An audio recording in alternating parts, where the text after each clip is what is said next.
Hello everyone. Today we are at the ARC Industry Forum and we are with Luke Warren. Luke is the Vice President of Research and Corporate Affairs at United Electric Controls. And today we are going to discuss with him some of the leading industry trends and also learn a little bit about United Electric. Welcome, Luke. Thank you. It's wonderful to be here, Preet. So Luke, to begin with, can you please give us a quick introduction of UE and also tell us a little bit about your role at the company? Thank you. Yes, United Electric Control has been around for 80 years, over 80 years, and we are a privately held company and located in Watertown, Massachusetts. We manufacture our products there. We have been doing that for 80 years. And we basically sell products and manufacture products that help customers with their safety, alarm, and shutdown needs. And we've been selling to the oil and gas industry for many years. And my role in the company as Vice President of Research and Corporate Affairs is I bring together different functions within the company to make sure that we're dealing with addressing the voice of the customer and what the customer really needs. So it's a nice role, and I enjoyed what I'm doing so far. Luke, a lot of conversations at this forum and in another industry conferences revolve around the downturn in the oil and gas industry and how it's affecting other industries as well. End users across all major industries are so worried about capital expenditures. And in this case, paying even more attention to factors like return on investment, return on asset. So especially in this situation, what is the value proposition of United Electric to help end users achieve the kind of ROI they are looking for project justifications, especially these days? These days, well, things have changed for United Electric Controls and what we're trying to do and how we're helping our customers.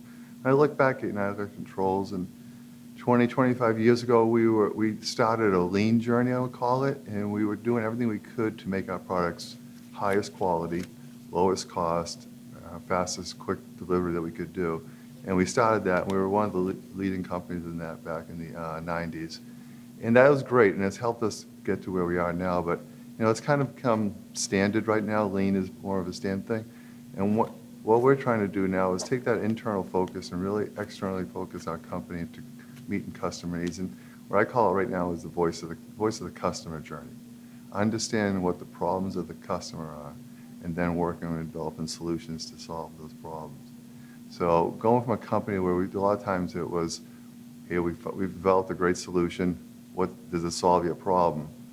And hoping that works out, to more working with the customer, understand what their problems are, and then when we have a solution, it's already addressing a problem that we know that it's out there. So that's the change, and so that's the value that when customers get our product, it's been vetted out through the customer itself. Mm-hmm. Innovation is a major theme at the forum this year, and we're learning how not only innovative products and solutions, but even innovative processes, innovative business models are becoming so important to success. So I want to know, how does UE manages innovation at the company? Well, I'll go follow up on that. We look at our R&D budget. It's significantly increased in the past several years as we've tried to understand the problems out in the marketplace. So, and when I look at that R&D, I'm talking more on the R side, the research side right now. We've always spent a lot of money on developing products, but we really haven't done probably a good enough job on the research side. So I've been heading up that group where we're spending much more time and much more resources on the research side. So that's a challenge is going to be hopefully in the next couple of years as we bring in many more projects that our development group is going to be saying, wow, you guys are bringing in a lot of great things, and the challenge would be for them to develop the solutions that the customers want. They've always been working hard and very busy and doing a lot of great things. The thing is we want to make sure is that they're developing the right things. So we're definitely investing a lot more in our research group, and that's the group I'm very excited to lead. Okay. So Luke, I have a tough question for you here now. What do you think would be the two biggest challenges for manufacturers and process industry participants in 2016? 2016 beyond, it's going on for the last 5-10 years, is the one we talk about and hear about a lot in the conferences this week is, the skilled labor pool is shrinking. Baby boomers such as myself, I can say I'm on the edge of that, the younger age, but it's a large pool of very experienced, highly skilled employees that are, starting to leave the workforce in large numbers. And we're looking at different group of workers coming in, the millennials, but even the Gen X's, the Gen Ys, different skills, and there's just not as many of them. So we have a challenge of having enough skilled labor. And it's also been a challenge for companies, manufacturers like ourselves. You know, manufacturing hasn't been the sexy place to work for years, and we've got to find ways to tell the younger workers and explain to them why it's a great thing to work at a manufacturing company and why it's a great thing to work in the industries that we work in, oil and gas industry, the lifeblood of the economy in a lot of ways. So that's one big challenge. The other challenge I see is kind of a combination of the regulatory and the data area.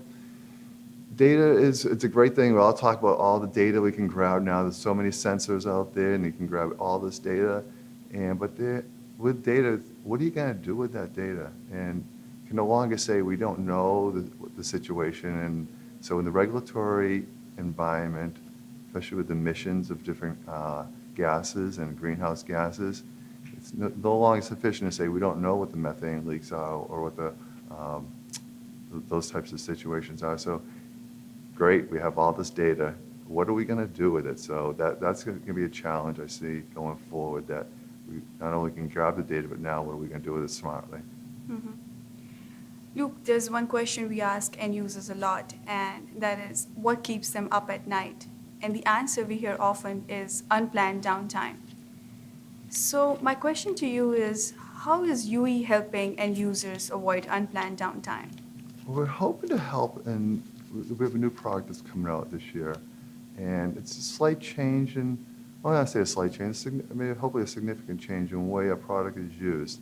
We worked with Chevron in developing a product for them that, as it's deployed, and it's a gas detector that can be used, and traditionally it's been used to detect the health and safety, environmental type of situations, keep awareness of leaks, to protect the employees, the public from any hazardous chemicals that may be leaking. But we're looking at it as a different way, as more of an asset protection device also, because the more of these devices that can be placed throughout the plant, and it can detect maybe a small leak today, and it may not be enough to what you would say is it's not a hazard or a danger to an employee, but a small leak today is not going to be a small leak tomorrow or in 3 weeks.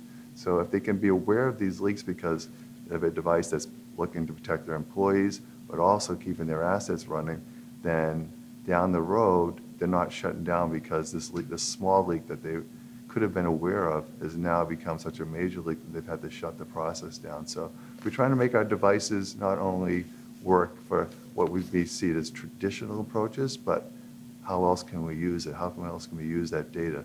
But the key is to have enough of those devices out there so you're aware of what's going on. So we're hoping to do it that way. Partnerships are becoming increasingly important in today's competitive world. So can you please share with us your thinking and the process you go through at your company regarding your partnership programs? Well, we like where we are as a niche, a small company. We're a niche player. We like to work closely with our customers, and it works very well. But we recognize at times that, we're a company that manufactures and sells sensors, and that's not all that a customer needs. So we need to work sometimes with other suppliers who can provide the other end of it, that can take the information that we're sensing and put that together, and that's a package that a customer may require. But we're also, like as I was saying before, we're more excited about our partnerships that we may be able to develop with customers and how we can work closely with them, and not such a relationship of, a customer come out with a checklist, this is what their product needs to have, and then seeing who has it. We want to be ahead of that so that when they're ready to buy the product, we've already worked with them long enough, 2-3 years, whatever it takes to get the product right so that when they're ready for it, that we have that customer. So I'm more excited about the partnerships that we can establish with customers and our fellow suppliers, but working with customers is the partnership we're looking to do. Last question, Luke. What are your company's key initiatives in 2016? Well, to follow up on that, actually, is to continue to do that, working with partnerships with companies. And, we try to work with companies that are potentially thought leaders within their industry. We're a conservative, safe industry for good reason. Things can go very wrong when they go wrong, so companies don't make changes quickly.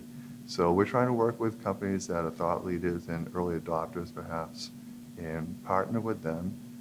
And as we establish our products that if they're successful, then we're hoping that, the second wave of adopters will see that we were successful and that the chance that the early adopter took was worth it, and then we can leverage that into hopefully solve more problems for everyone involved. So that's what, and I hope we'll come back in 2017 and we can tell you all the great things that happened this year. Good, good.